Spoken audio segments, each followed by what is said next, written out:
Hi, and welcome to JD's Longbox. I'm your host, JD. For this 60-second review, we're taking a look at Pitt, #1, published in 1993 by Malibu Comics. Pitt, an Image Comics title from Full Bleed Studio, was created by Dale Keown. The writing was by Brian Hotton. The pencils and inks were by Dale Keown, and the colors were by Joe Chiodo. Believe it or not, in the early 1990s, comic books were such big business that QVC held live sales every week for special editions and signed copies. They would usually have an industry insider, an artist or writer on set to interact with the host, and to give behind-the-scenes details about the comics. This is where I first learned about Image Comics. The host talked up this new universe created by former Marvel artists with its emphasis on detailed art and their use of computer airbrush to produce vibrant colors that were far superior to what the competitors were doing. Intent on getting in on the ground floor of this new comic publisher, I rushed to the only place in my town that I knew sold comics, the local corner store called The Little Shopper. I looked at the spinner rack to see if they had any Image Comics, but it seemed that I'd missed the boat on any #1 issues, and the best I could find was Brigade #4 and Pitt #2.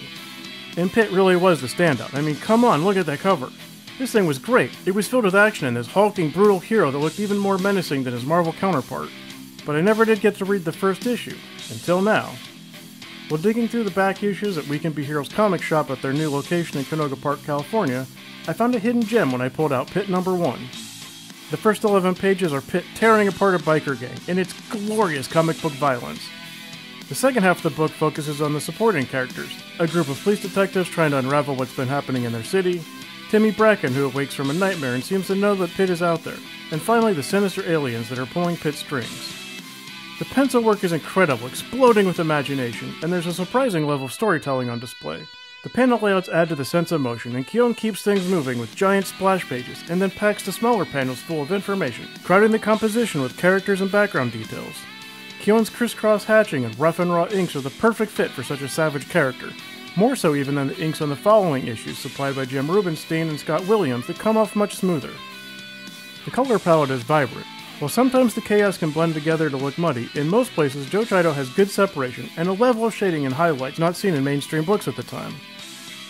The writing gets an 8, the colors gets a 9, the inks gets a 9.5, and the pencils gets a 9.5.